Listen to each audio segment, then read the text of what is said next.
Okay दोस्तों, तो अगला क्वेश्चन देखते हैं। हम लोगों के पास एक लार्ज प्लेट है जिसका क्रॉस सेक्शनल एरिया है A और उसका थिकनेस है small a। Small a is much much smaller as compare to capital A।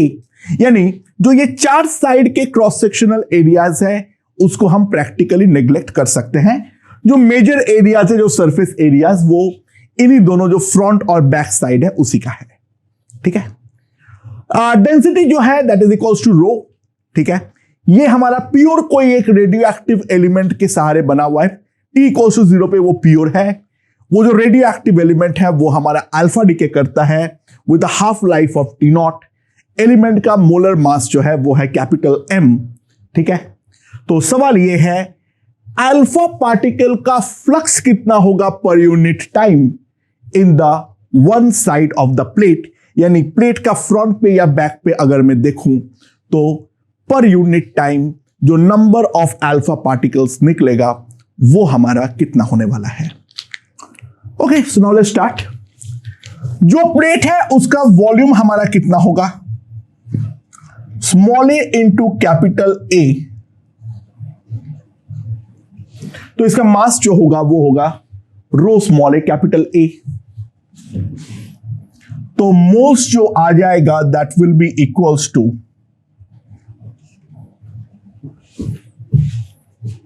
अच्छा ऑब्वियस सी बात है जितने एटम्स उतना ही nucleus.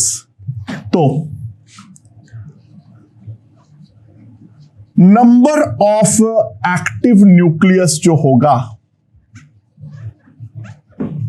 That will be equals to rho small a capital A by M into Avogadro's number. Let's take this number as n naught. Now obvious सी बात है जो हमारा रेट ऑफ डिसइंटीग्रेशन होगा that will be equals to lambda into n naught at t equals to 0। This will be the rate of disintegration. और जो हमारा rate of disintegration होगा that will be equals to number of alpha particles per unit time. क्योंकि एक disintegration एक alpha हमें देता है, राइट। अच्छा, what is the value of lambda? It will B ln2 by T0। तो ऑब्वियस सी बात है जो हमारा नंबर ऑफ अल्फा आ रहा है per unit time that will be equals to ln2 by T0 into rho small a capital A by M into Avogadro's number that we can see. और obvious सी बात है ये हमारा प्रीडोमिनेंटली दो side से निकलेगा। ये जो हमारा चार्ज सरफेस है इसको तो हम नेग्लेक्ट कर देंगे। ऑब्वियस सी बात है ये हमारा वाया टू सरफेसेस होगा। तो फ्लक्स पर surface will simply come out to be ln2 by 2T0 into rho small a capital A M into the Avogadro's number. Pretty simple and straightforward, मेरे ख्याल से समझ में आ चुका है। ओके दोस्तों, तो ये वाले क्वेश्चन में क्या बोला है? There is a radioactive isotope X that decays simultaneously by both alpha and beta decay. The decay constants of alpha and beta are lambda 1 and lambda 2, and the products formed are Y and Z. Both are stable. Initially, there were no Y and Z. The process of alpha decay stops at T equals to T0. Then find the ratio of mass of Y to the mass of Z at T equals to 2T0. Molar masses are My and Nz. Okay, तो इसमें दो process का analysis होगा। वो है T belonging to 0 to T0। ये वाले पे अगर मैं देखूं, ये वाले पे X हमारा साइमल्टेनियसली डिके देता है। ये हमारा y पर भी जाता है और ये हमारा z पर भी जाता है। लैम्डा 1 है, ये लैम्डा 2 है। ठीक है, और t इक्वल्स टू 0 पर x जो है वो मान लो है n0, y और z जो है ये भी हमारा 0 पे है, ये भी हमारा 0 पे है। ठीक है, अच्छा, इसके दौरान जो जो चीजें हैं वो है nx will be n0 into e to the power minus lambda 1 plus lambda 2 into t। ठीक है, जो हमारा ny होगा that will be lambda 1 n0 by lambda 1 plus lambda 2 1 minus e to the power into t, and nz जो होगा हमारे पास that will be lambda 2 n0 by lambda 1 plus lambda 2 1 minus lambda 1 plus lambda 2 into t। ये हमारे पास आने वाला है। ठीक है, समझ में आया? ओके, नाउ अब क्या है, ध्यान दो, t इक्वल्स टू t0 पर अगर मैं देखूं, at t equals to t0 alpha decay stops, that implies ny is now fixed. अब जो है वो हमारा y बिल्कुल भी नहीं होने वाला है, सिंपली हमारा z जो है वो ही हमारा बनने वाला है, y पर तो कोई भी बदलाव नहीं होने वाला है। तो t इक्वल्स टू t0 पर जो हमारा nx नॉट होगा that will be n0 e to the power minus lambda 1 plus lambda 2 into t0। ny तो हमारा अपना फाइनल वैल्यू को अटेंड कर लेगा और ny फाइनल वैल्यू को अटेंड करते हुए बना लेगा lambda 1 n0 by lambda 1 plus lambda 2। ठीक है, और जो हमारा nz है वो बन जाएगा lambda 2 n0 by lambda 1 plus lambda 2 1 minus e to the power minus lambda 1 plus lambda 2 into t0। ये हमारा बनने वाला है। नाउ nx नॉट जो है वो हमारा अगला स्टेप के लिए n0 की तरह काम करेगा। Now t belongs to t0 to 2t0 के बारे में अगर मैं बात करूं, ठीक है, केवल और केवल x जो है वो हमारा z पर जा रहा है with a decay constant of lambda 2। तो जो हमारा nx होगा that will be nx naught into e to the power minus lambda 2t, and t equals to 0 मैंने इसको माना हूं, तो सिंपल सी बात है nz प्रोड्यूस्ड इस टाइम इंटरवल के दौरान will be simply nx naught minus nx, that is nx naught into 1 minus e to the power minus lambda 2t0। इतना nz और हमारा प्रोड्यूस होगा। सो फाइनली अगर हम बात करें nz का जो हमारा फाइनल नंबर होगा वो कितना आएगा, lambda 1 lambda 2 n0 by lambda 1 plus lambda 2 1 minus e to the power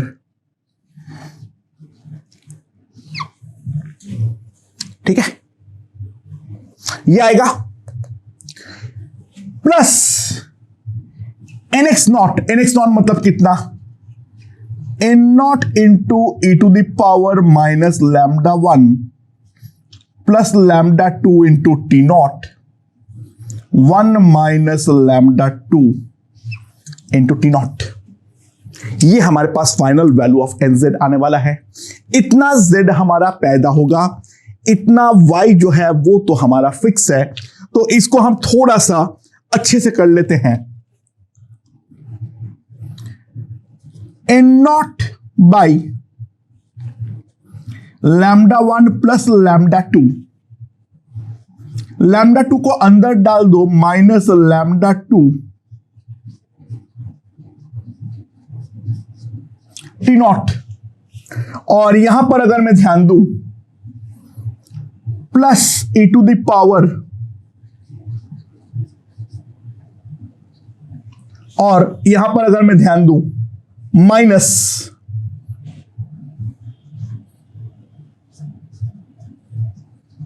to lambda 2 into T naught. ये हमारे पास आ जाएगा फाइनल nz। ny मुझे मालूम है, nz मुझे मालूम है, तो नंबर ऑफ एवोगाड्रो नंबर से डिवाइड कर दूंगा। मोल्स ऑफ y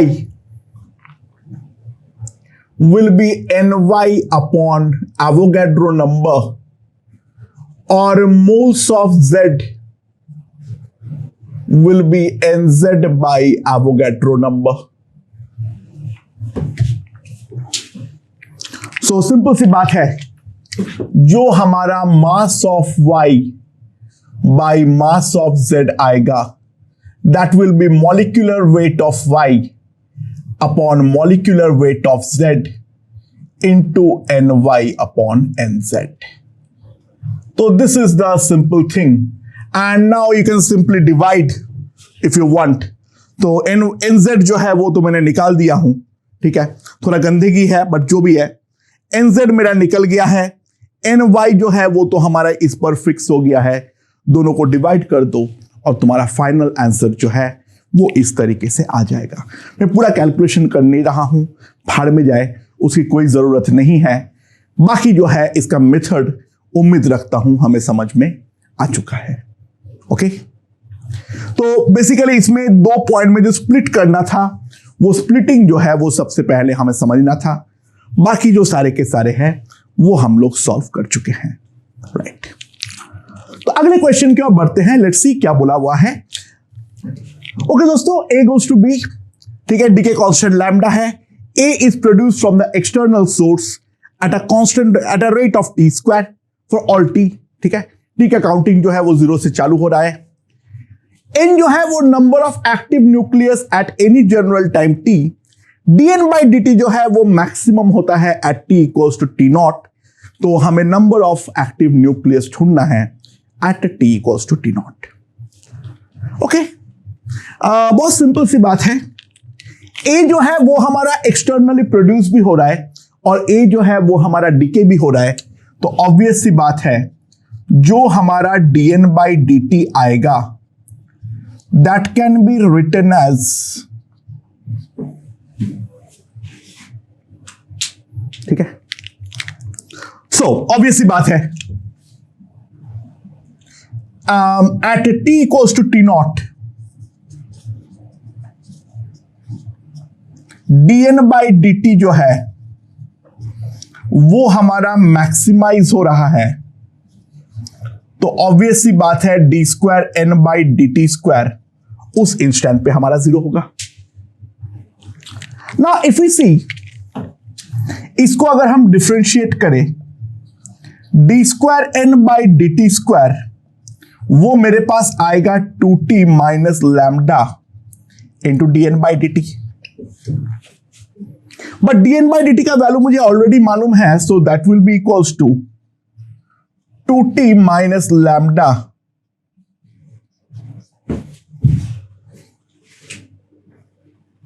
ठीक है। नाउ ऑब्वियस सी बात है, हमें t का सॉल्यूशन जो है वो हमें मालूम है। T equals to T naught, n equals to N naught जो मुझे निकालना है, और उस टाइम पे D square N by D T square हमारा जीरो होने वाला है। तो ऑब्वियस सी बात है, zero equals to two T naught minus lambda T naught square plus lambda N naught. तो एन नॉट का वैल्यू जो आएगा that will be T naught square minus two by lambda into T naught. So this is the number of active nucleus at the instant of T equals to T naught. मेरे ख्याल से ये चीज हमें समझ में आ चुकी है। ओके ओके दोस्तों, so here is the question. A goes to B, B goes to C, C goes to D. The decay constants of lambda 1, lambda 2 and lambda 3. T half of A is 0.0693 days. T half of B is 6930 days. And T half of C is equals to 6.93 days. तो सवाल यहां पर यह है, जो initially में A का 10 to the power 20 nucleus अगर लिया, तो number one, the number of nucleus of C present, C formed in the first 10 days, that's the first question. और दूसरा, आफ्टर 6930 days हमारे पास कितना न्यूक्लियस पैदा होगा D का। अच्छा, यहां पर बाय द वे फॉर्म्ड बोला है, ये नहीं बोला है नॉट प्रेजेंट, यानी वो आगे डी में जा चुका है, उस बात से कोई फर्क नहीं पड़ता है। ठीक है,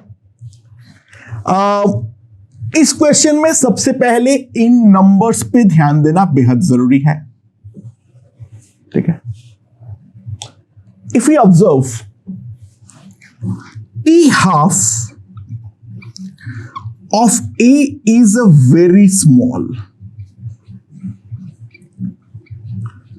ट्राई टू अंडरस्टैंड, जो 0.693 डेज हमारा अगर हाफ लाइफ है, तो एक दिन का मतलब प्रैक्टिकली समझो कितने होंगे, 0.07 मान लो, 100/7, तो लगभग अगर हम ध्यान दें 14 हाफ लाइफ पार हो जाएगा।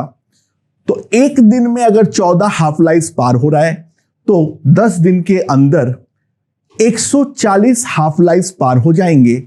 तो प्रैक्टिकली ए का जो एग्जिस्टेंस है उसको हम पूरी तरीके से नजरअंदाज कर सकते हैं, क्योंकि ये 2 to the power of 140 आएगा।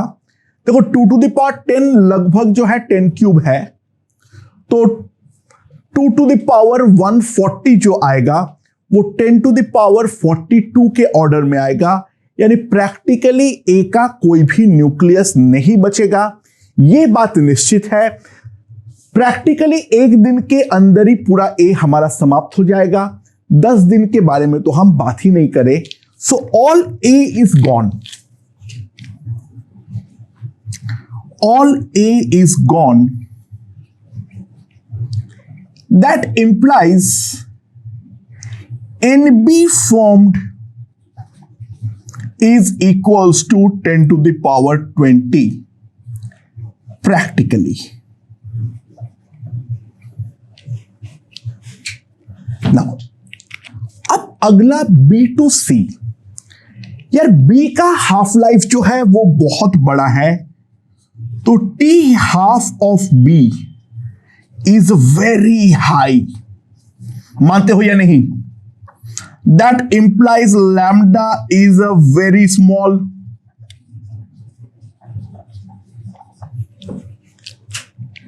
तो दोस्तों ध्यान दो, 10 to the power जो हमारा इन 10 डेज है, NB is a practically constant, यानी 10 दिन के अंदर जो NB का वेरिएशन होगा उसको हम प्रैक्टिकली नजरअंदाज कर सकते हैं, और हम ये मान सकते हैं जो 10 to the power 20 हमारा न्यूक्लियस आया है। दोस्तों ध्यान दो, इसको अगर एग्जैक्टली मैथमेटिकली सॉल्व करने जाएंगे तो हम लिटरली बर्बाद हो जाएंगे, क्योंकि the numbers are very very very very bad. कभी e टू द पावर 1000 चलेगा तो कभी e टू द पावर 0.001 चलेगा। यानी नंबर्स इतना ज्यादा पैथेटिक है, इनको इस तरीके से नॉर्मली हैंडल करना तो हमारे लिए पॉसिबल ही नहीं होगा। तो हमें कुछ लॉजिकल अप्रोक्सीमेशंस के सहारे ही डेफिनेटली गेम पर आगे तो बढ़ना पड़ेगा। तो 10 दिन के अंदर एनबी का जो वेरिएशन है उसको हम प्रैक्टिकली नजरअंदाज कर सकते हैं। So what I can say is, जो हमारा डीएनबी बाई dt होगा that is practically delta NB by delta T. ये चीज हम डेफिनेटली लिख सकते हैं। सो mod of delta nb by delta t will be equals to lambda 2 into nb। ठीक है, तो nb का जितना डिके होगा डेल्टा nb का मॉड जो होगा that will be lambda 2 nb into delta t। And try to understand, जितना बी हमारा डिके करेगा उतना ही तो सी हमारा पैदा होने वाला है। सो दोस्तों, जो हमारा न्यूक्लियस पैदा होगा delta NC, lambda 2 ln2 by T half 6930, delta T है 10 दिन और एनबी जो है वो है हमारा 10 टू द पावर ऑफ 20। ये हमारा होने वाला है। और यहां पर अगर हम ध्यान दें, दिस इज गॉन, तो ये हो जाएगा 10 टू द पावर ऑफ -3। तो एनसी जो पैदा होगा that will be 10 to the power of 17। तो एनसी हमारा पैदा होगा 10 टू द पावर 17। अच्छा, एनसी कितना है वो निकालना हमारे लिए काफी टफ पड़ेगा। द रीजन बीइंग 6.93 जो है वो हमारा प्रैक्टिकली 10 के ऑर्डर में ही है। ठीक है, तो उसके अंदर कितना सी बचेगा और कितना डी जो है वो हमारा बनेगा, वो निकालना बहुत ज्यादा मुश्किल होगा। यहां पर हम लोगों ने दो चीज एक साथ एक्सप्लॉइट किए। एक जो हमारा 0.0693 है वो 10 के सामने बेहद छोटा है, और जो 6930 है वो हमारा 10 के सामने बेहद बड़ा है। अगला क्वेश्चन क्या बोला है उस पर ध्यान दो। जो 6930 डेज पे कुल मिला के कितना डी पैदा होगा, ट्राई टू अंडरस्टैंड। जो सेकेंड वाला पार्ट है 6930 is much greater than 0.0693 and 6.93। यानी try to understand, all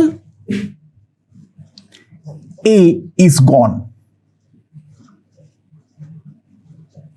तो NB जो हमारा बन गया है वो तो प्रैक्टिकली एक दिन के अंदर ही हो गया है।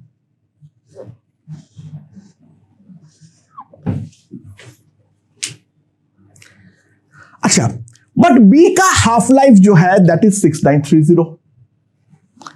So now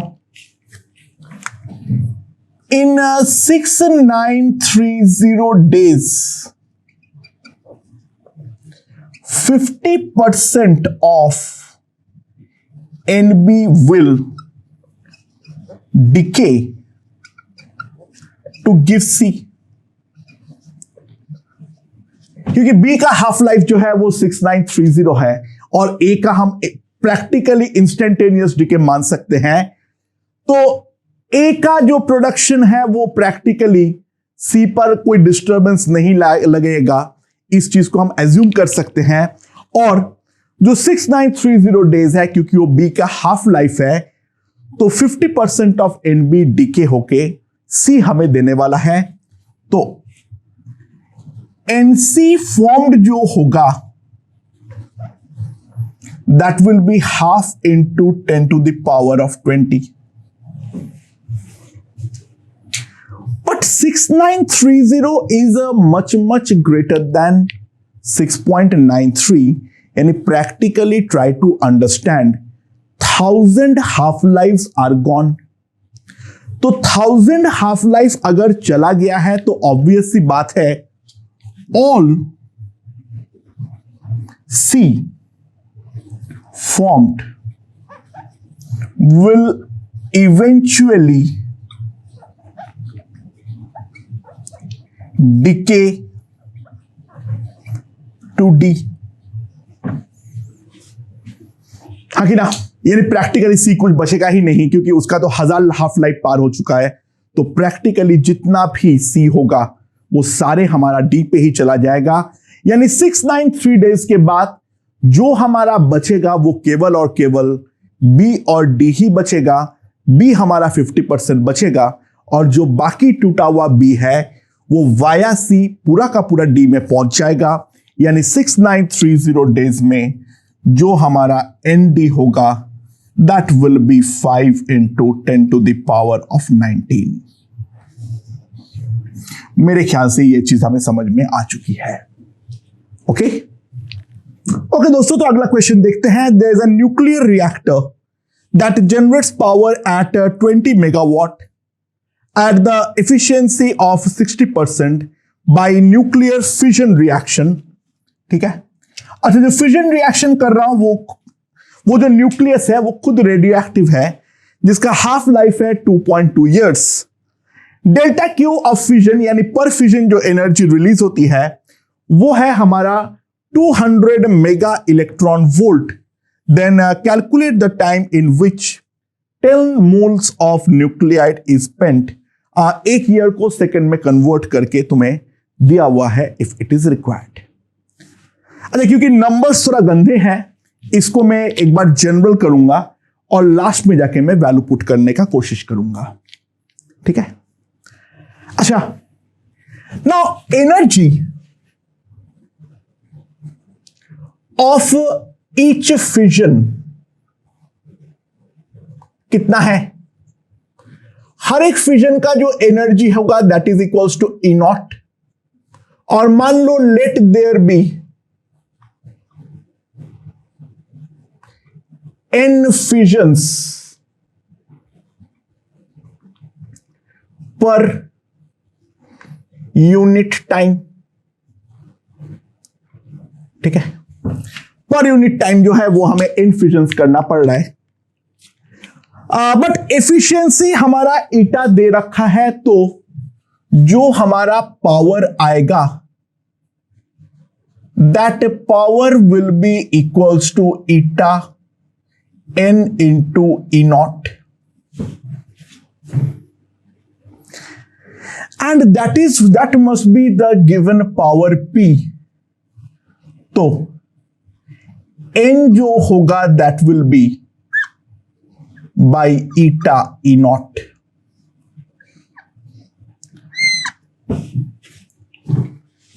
try to understand, जितना फिजन होगा उतना न्यूक्लियस हमारा जा चुका है। So this is the loss of nucleus due to fission per unit time. Per unit time जो लॉस ऑफ न्यूक्लियस हमारा फिजन के चलते होगा that will be given by P bye eta E not. अच्छा, सिमिलरली साथ ही जो हमारा due to radio activity होगा that will B lambda n, मतलब कैपिटल N। n जहां पे हमारा number of nucleus at a general time t है। सो दोस्तों ध्यान दो, इन दोनों को अगर मैं कंबाइन करता हूं, net loss of number of nucleus जो होगा that will B P plus eta E not plus lambda n। ठीक है, मेरे ख्याल से ये चीज हमें समझ में आ चुकी है। सो dn by p eta e naught plus lambda n equals to minus dt. And now we have to integrate at t equals to 0 जो हमारा टोटल नंबर ऑफ न्यूक्लियस होगा, जितना हमें मोल्स दे रखा है इसको मैं म्यू से रिप्रेजेंट करता हूं मान लो, तो नंबर ऑफ न्यूक्लियस जो होगा that will be equals to mu into Avogadro number, and finally at T equals to T naught that must be equals to 0. तो यहां पर अगर मैं करता हूं integration, it will be 1 by lambda ln p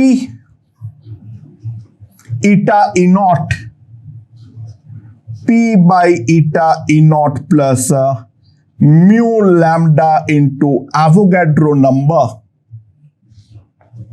that is equals to minus t naught.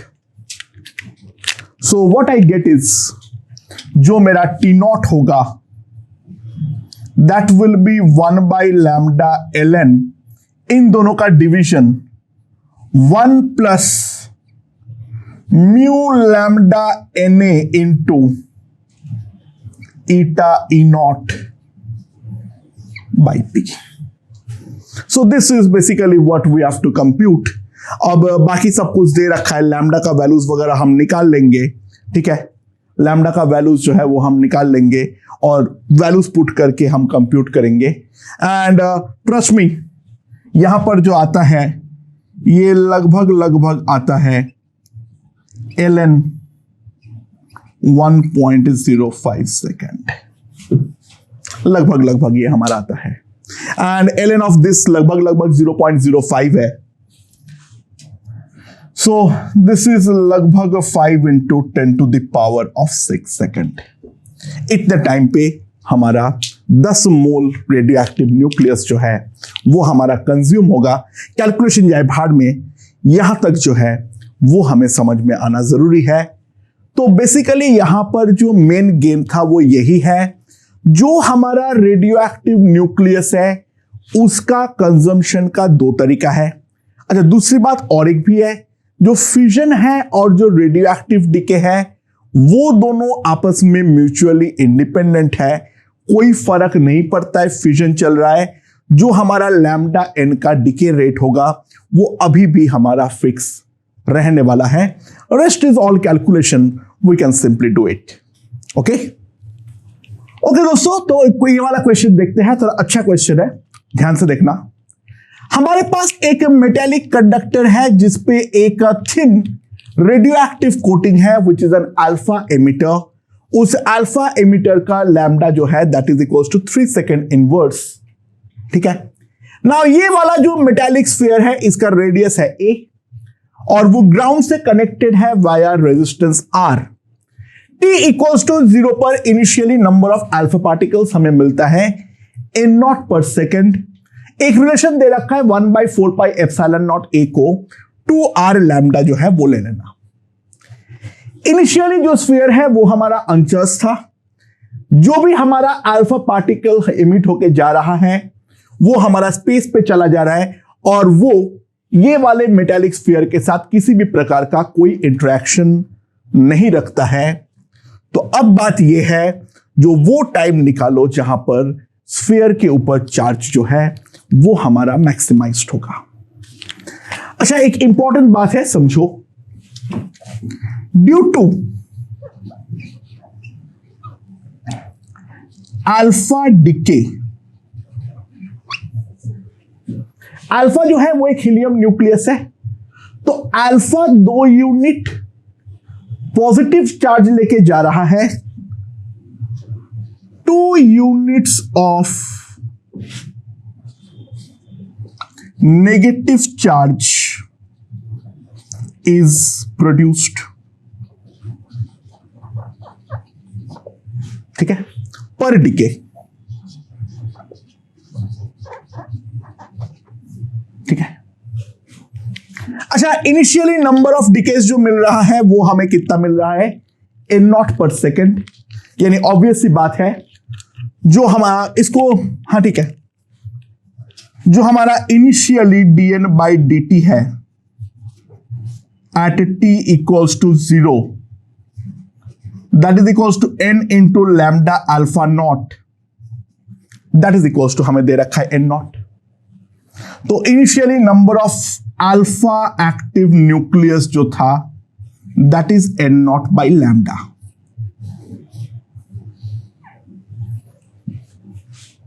ठीक है, समझ में आया? गुड। अब ध्यान दो, किसी भी इंस्टेंट पे मान लो इस पर क्यू चार्ज इकट्ठा हो गया है, तो यहां में से करंट जाएगा I, और ऑब्वियस सी बात है ये I पॉजिटिव चार्ज लेकर जाते हुए नजर आ रहा है, तो डेफिनेटली हमारा चार्ज जो है वो हमारा कम होगा। तो dq by dt is equals to minus I, ठीक है, as a charge is gone.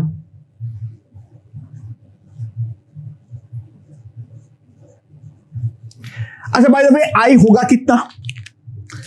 जो हमारा स्फीयर का V होगा that will be Q by 4 pi epsilon not,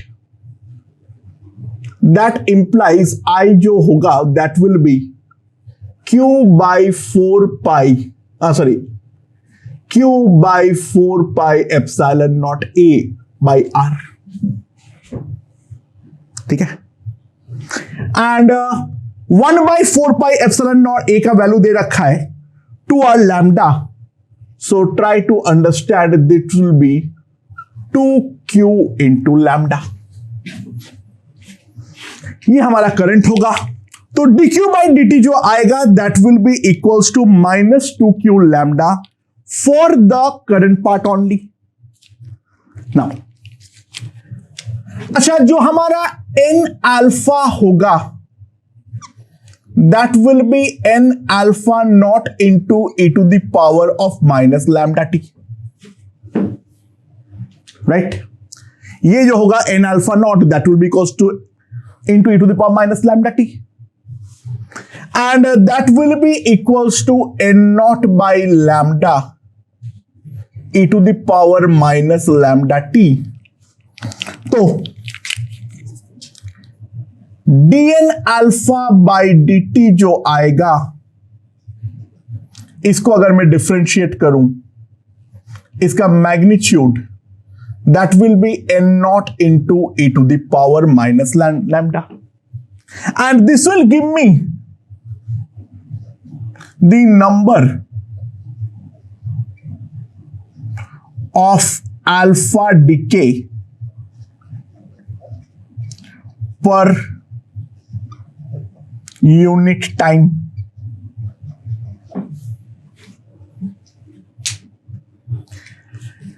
and हर एक अल्फा डीके जो है वो 2 यूनिट नेगेटिव चार्ज को क्रिएट करके जाता है, तो ये अल्फा डीके के कारण जो dq बाई dt होगा that will be minus n naught e to the power into 2 epsilon, जहां पे एप्सिलॉन जो है वो है हमारा चार्ज ऑफ इलेक्ट्रॉन। इतना जो है उतना नेगेटिव चार्ज तो वो डेफिनेटली पैदा करेगा। ये वाला माइनस है क्योंकि वो चार्ज नेगेटिव है। तो करंट के कारण हमारा इतना लॉस इन्वॉल्व है और अल्फा के कारण हमारा इतना लॉस इन्वॉल्व है, तो नेट पे जो मैं dq बाई dt लिख सकता हूं, दोस्तों ध्यान देना, that will be minus 2Q lambda n naught e to the power of minus lambda t. So what we will have is dq by dt plus 2 lambda into q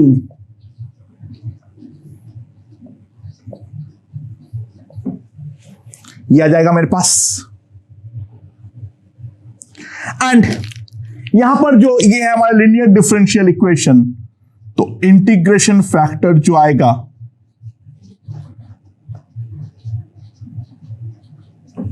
to lambda T. तो left hand side जो मेरे पास आ जाएगा Q into e to the power of 2 lambda T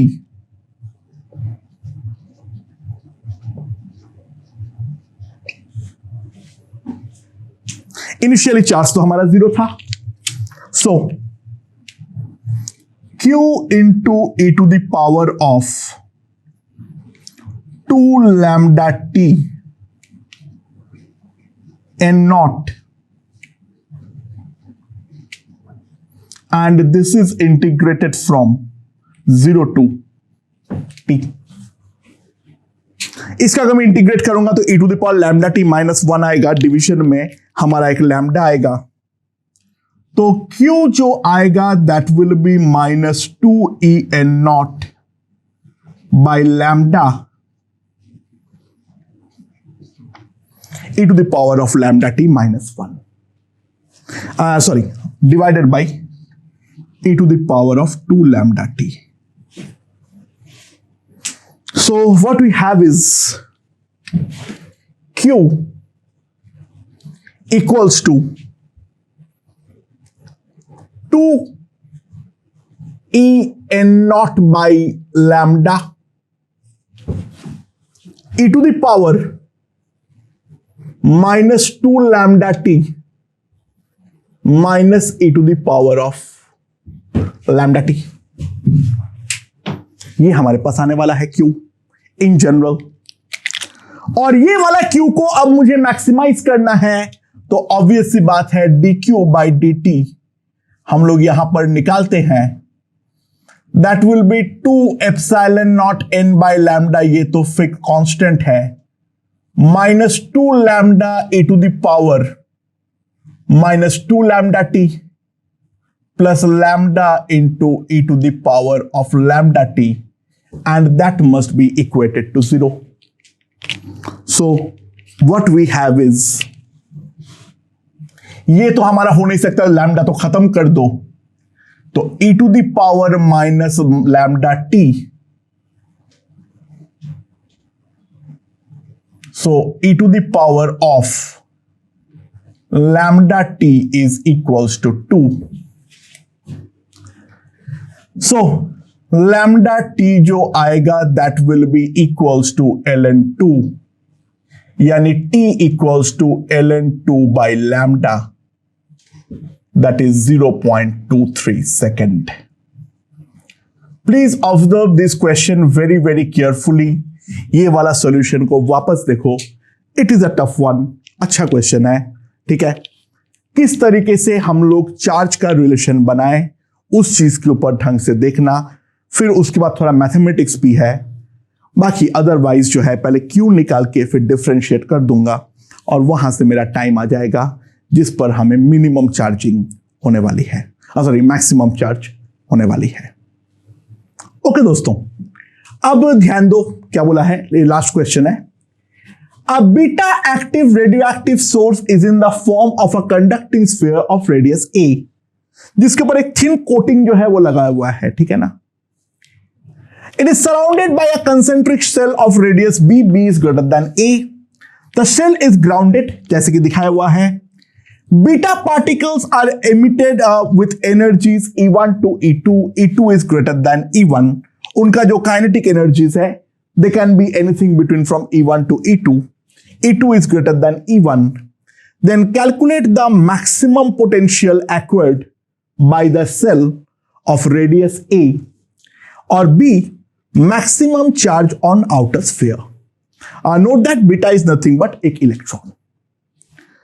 अच्छा, obvious सी बात है, यहां पर एक चीज ध्यान दो, यहां पर एक बीटा जो है वो यहां से यहां पर पहुंच जाएगा, तो इसका जो आउटर स्फीयर है इस पर इस तरीके से पॉजिटिव चार्ज इकट्ठा होगा, और इसका इनर शेल जो है उतना ही नेगेटिव चार्ज हमारा पैदा होने वाला है। पहले इस बात को समझने का ट्राई करो, राइट। जो दोनों के दोनों चार्ज होगा वो हमारा इक्वल एंड ऑपोजिट होगा। ये चीज तो हम जानते ही हैं। एंड जैसे ही हम लोग ये चीज जानते हैं, क्योंकि किसी भी इंस्टेंट पे चार्ज अगर प्लस क्यू है, अंदर अगर माइनस क्यू है, तो वी आउटर जो होगा ये तो हमारा हर हाल पे ही जीरो होने वाला है, क्योंकि पोटेंशियल ऑलरेडी इसका हर पॉइंट पे जीरो हो चुका है। तो ये वाला ग्राउंड का प्रैक्टिकली कोई मतलब जो है वो हमारा है ही नहीं। सबसे पहले इस बात को समझने का ट्राई करो।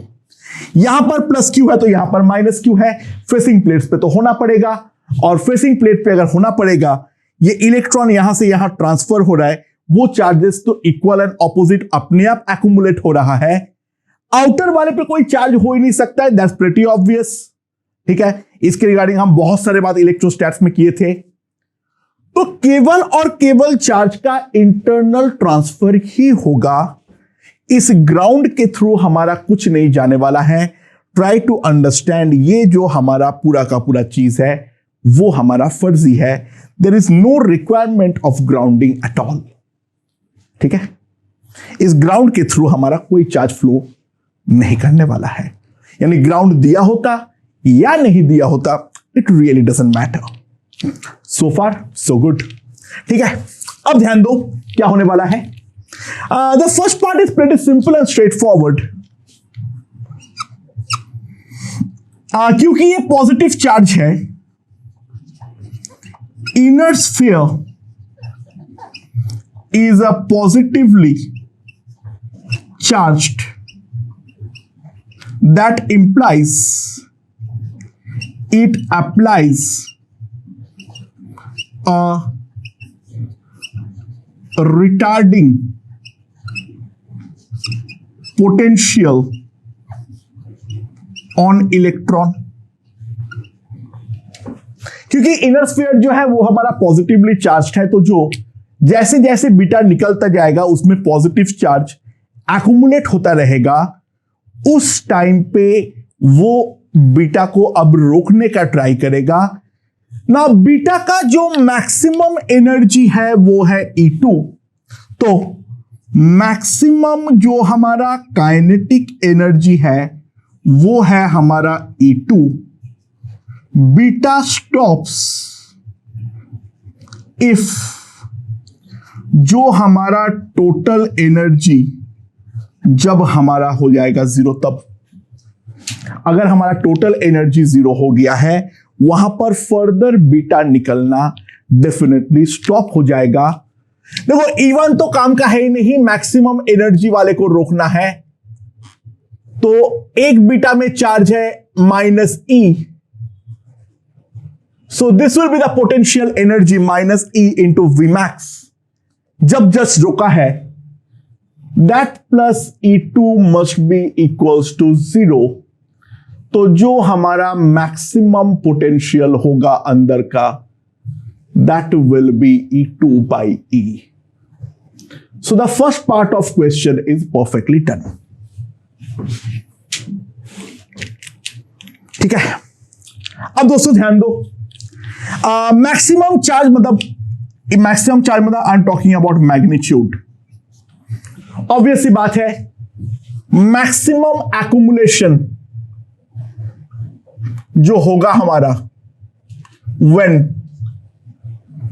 बीटा हमारा स्टॉप हो जाता है, जहां पर और कोई फर्दर बीटा डिके नहीं होगा, वहीं पे हमारा मैक्सिमम एक्यूमुलेशन होगा, यानी मैक्सिमम चार्ज होगा। तो दोस्तों ये वाला पॉइंट का V तो हम डेफिनेटली देख चुके हैं 0। ये वाला पॉइंट का V जो होगा that will be Q by 4 pi epsilon naught A minus Q by 4 pi epsilon naught B। तो ये वाला जो पोटेंशियल होगा that will be Q by 4 pi epsilon naught B minus A, and that must be equals to E2 by E, क्योंकि वहीं पे तो जाके रुक जाएगा। तो जो मैक्सिमम चार्ज का एक्यूमुलेशन होगा Q max, that will be equals to 4 pi epsilon naught E2 AB